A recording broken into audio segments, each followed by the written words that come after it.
right, welcome back. We are still continuing the discussion here with Abdulaziz Haji and Newton Kamasi, two gentlemen going head to head. Now, let me come back to you, Haji, just as you finish. Do you think it's going to affect, the voting pattern if Raila attends or if he doesn't? And one thing I know for sure is that if he attends and presents his manifesto, he will have a chance to speak direct to the undecided voters. It's an opportunity to gauge the opinion and the thinking of the undecided voters. Yes. But so far, 13 days to the polls, I think most of the coalition supporters are decided on both sides, both Azimio and for Kenya Kwanza. Raila might not be losing his support base because he skipped the debate. It might also even help him and speak better, because the response was that the press statement by Makau Mutua, the spokesperson for the Azimio Secretariat, was that we don't want to share a platform with somebody with questionable background, referring to Ruto. Integrity matters, corruption issues. So, and it's also going to give that urge to his supporters. It will also strengthen his support base, because they are thinking, okay, mzee amekataa kwenda because huyu mtu anashindana naye hata he does not have a national reputation. Yeah, there's that kind of thinking. But one thing for sure, which I know and which unfortunately I will be disappointed to say, is that it will have a huge cost on the preparation for that event. Exactly. There are services that have been paid for, tents and outsourced services. And my appeal, if it will reach Baba today, my appeal is that he attends that debate. At a personal level, it's an appeal I'm making to save those Kenyans who invested in that event, the media houses, to save them the resources they spent on that. Yeah, because it happens even in other jurisdictions. America, have been doing it for so many years. So it's not something new. Perhaps as Kenya, we still on baby steps are copying the trend, and so far, we are able to see the trajectory that the debates are taking. Yes. We've been doing, gubernatorial debates across the counties, and we see the kind of response we get.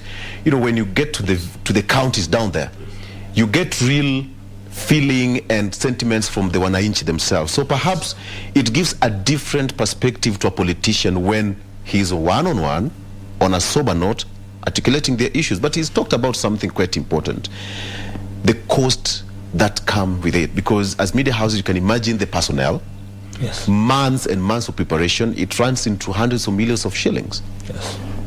One thing I just want to comment on that is, one, I will start with the polarizing words that the Secretariat for Azimio are putting Kenyans into. Because you cannot be a presidential candidate and you come on live television or issue a statement saying, I cannot share a podium with the Deputy President of this Republic. Honestly, those were uncalled words, because looking at it critically, this means Raila Amolo Odinga is telling his supporter that he cannot share a podium with someone like Newton Kamasi, who is voting for William Ruto. Honestly, those are words that are supposed to be condemned in the strongest terms possible, because you cannot come and say that I am not willing to share a podium with Dr. William Ruto.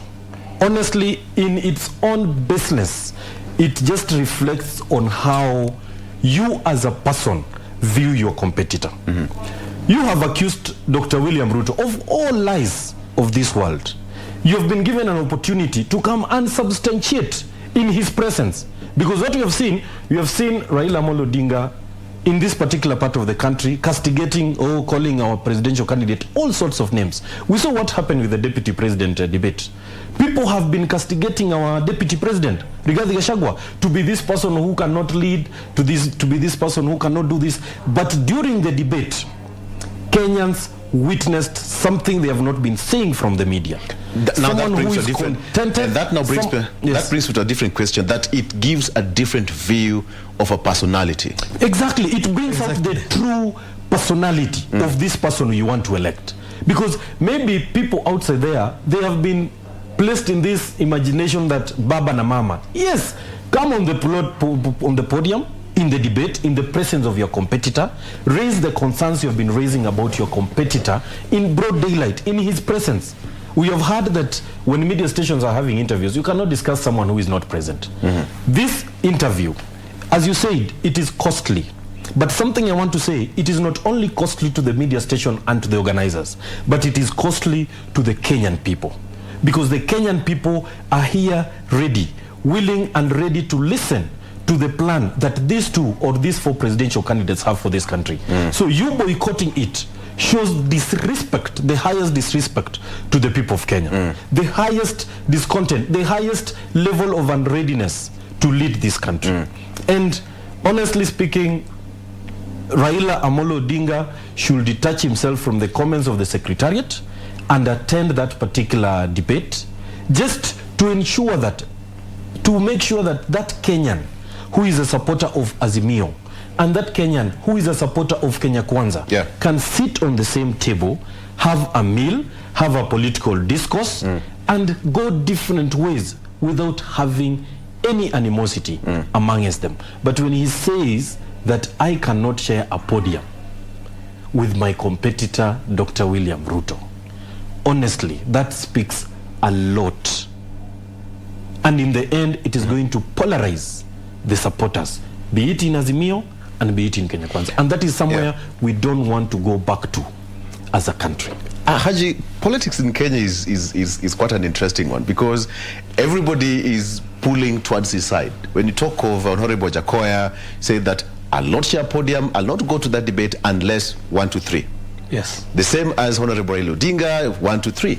So it's a political gimmick, and these politicians know themselves and they know what kind of strings they pull. Yes. All right? Yes. So where do we find ourselves as a voter, as a citizen?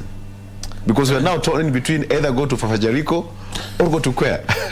Either of the two. Yes. Yeah. So what is happening is that politics is a mind game. Politicians play mind game. And they know how to do it best. Yes. Politicians play mind game that gives them relevance and publicity. Hamasi knows that pretty well. People should be talking about them. Yeah. Yeah. Politicians, especially the presidential level people, they have to create stories that are sensational, create national media stories. It gives them the one inch to talk about them. Like Wajakoya, if you could have not came with the Bangi issue, who would have known Wajakoya? Who would have known Wajakoya? Wajakoya talking about building expressways, who would have listened to it? He had to come with something that gives him national relevance. Now he has cut a niche for himself. He's dealing with Bangi and hyena testicles and so many other stories we don't know. Yeah. Now coming to the major issue of and the impact of the presidential debates. There's the issue you touched on, that it gives a different personality of the person we don't know. Like the Rigathi we don't know came to the podium during the presidential debate. Yes. There was that talk. Me and my good brother Hamasi, we are in a national group of national youth leaders. It's called the Notable National Youth Leaders Caucus. It brings together the most vibrant, politically vibrant Kenyan youth from across the country. There is no county that's not represented in that group. In that group, there was talk that there was a hashtag trending. Give Gachagua microphone union. Give Gachagua microphone association. There was that talk that Gachagua presented against Mada Karua, it will be a walkover. But to be honest, he did try. Even though he really diverted from questions that were asked. There were questions directed at him which he diverted from. Alikuwa anapiga kona. Now, coming to the most impressive person which impressed the entire nation during the deputy presidential debate was Justina Wamai, the running mate of Wajakoya. That madam, the Kenyan spirit in her, the brain, the brilliance, the way she presented the manifesto of the Roots Party, we came to know Justina during the presidential debate. So meaning the issue of having a presidential debate, all these debates, is a noble idea. It's a very brilliant idea. It's a very brilliant, even in the counties now where it has gone to. Yeah. Yesterday in Wajir County, in Citizen TV, were doing in a live broadcast interview and debate for all the governor candidates. In my home county of Mandera, it has not been done. I would have really wanted it to be done.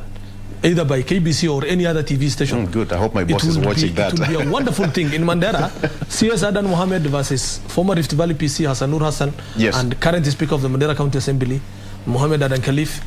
In these three plus a former commissioner of Jubilee Party contesting the UDA party, Aden Nur.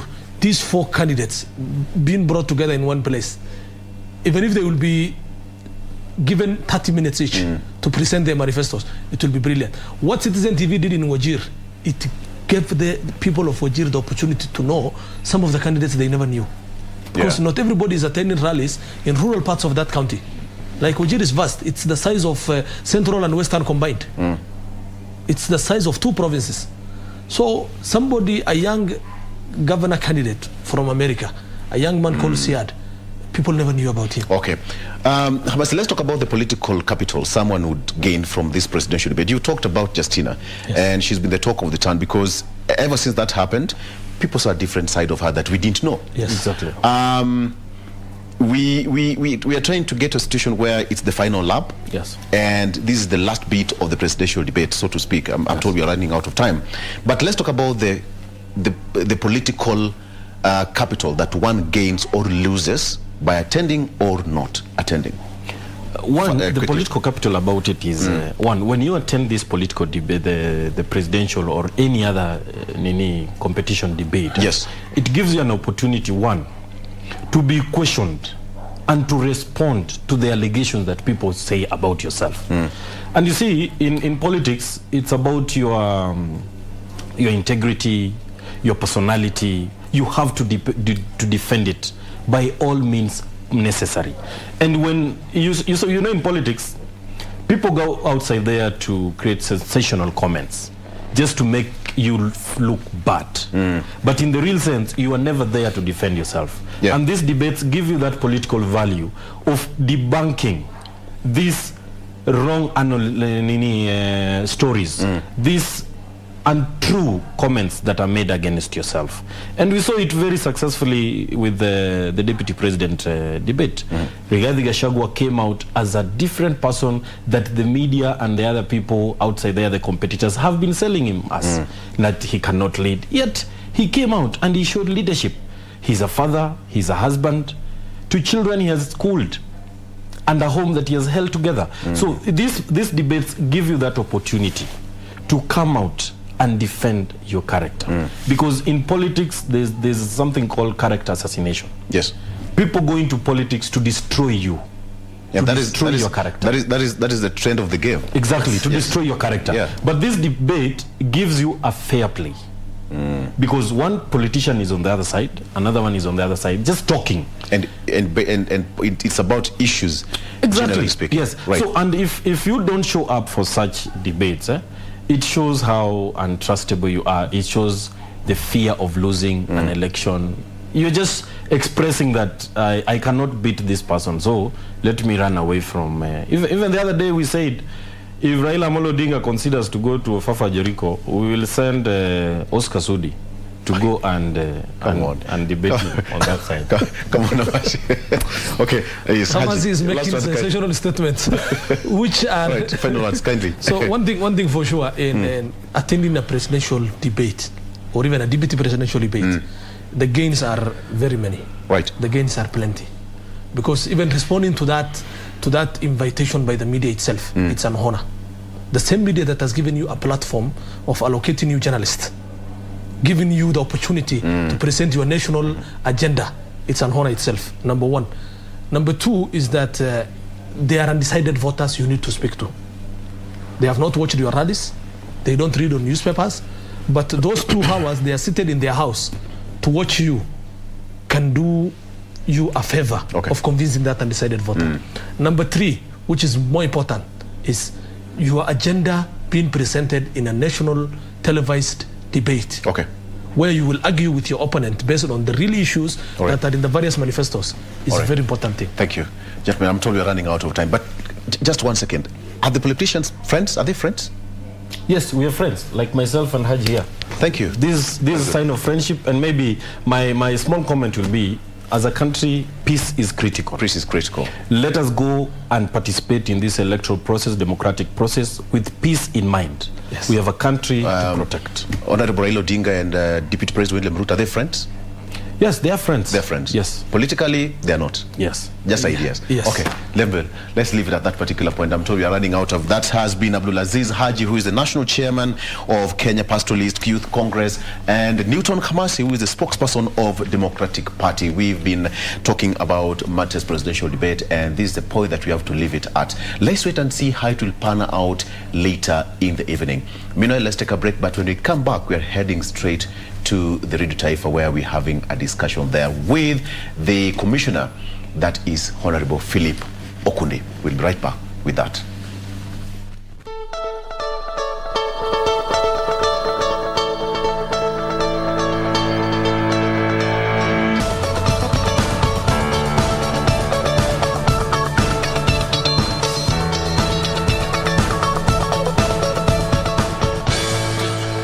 Kidogo tu, sekunde moja tu, alafu turudi hewani. Sekunde moja tu, tulia tu hapo hapo mwe. Na basi mtazamaji, mahali popote ulipo, kumbuka hii ni KBC Channel 1 na tunakujia moja kwa moja kupitia kituo chako cha KBC Radio Taifa, sauti ya Mkenya, ikiwa leo ni siku ya Jumanne tarehe 26 mwezi Julai mwaka wa 2022. Kwa mlahaka mwema, kwa heshima na taadhima, asante sana mwenzangu Victor Ologo kutoka upande wa pili wa kipindi cha Good Morning Kenya. Iwapo ndo kwa sasa unafungua runinga yako ya KBC Channel 1, karibu, na ndani ya studio tuko na kamishna wa tume ya uwiano na utangamano, Mheshimiwa Engineer Philip Okundi. Mimi naitwa Rashid Momkondo. Asante sana msikilizaji, na karibu ndani ya KBC Radio Taifa. Kumbuka kwamba leo tunatembelea #2, #Zinga, #Good Morning Kenya, na vile vile unatupata live, yani kumbuka kupitia KBC Channel 1 unatupata live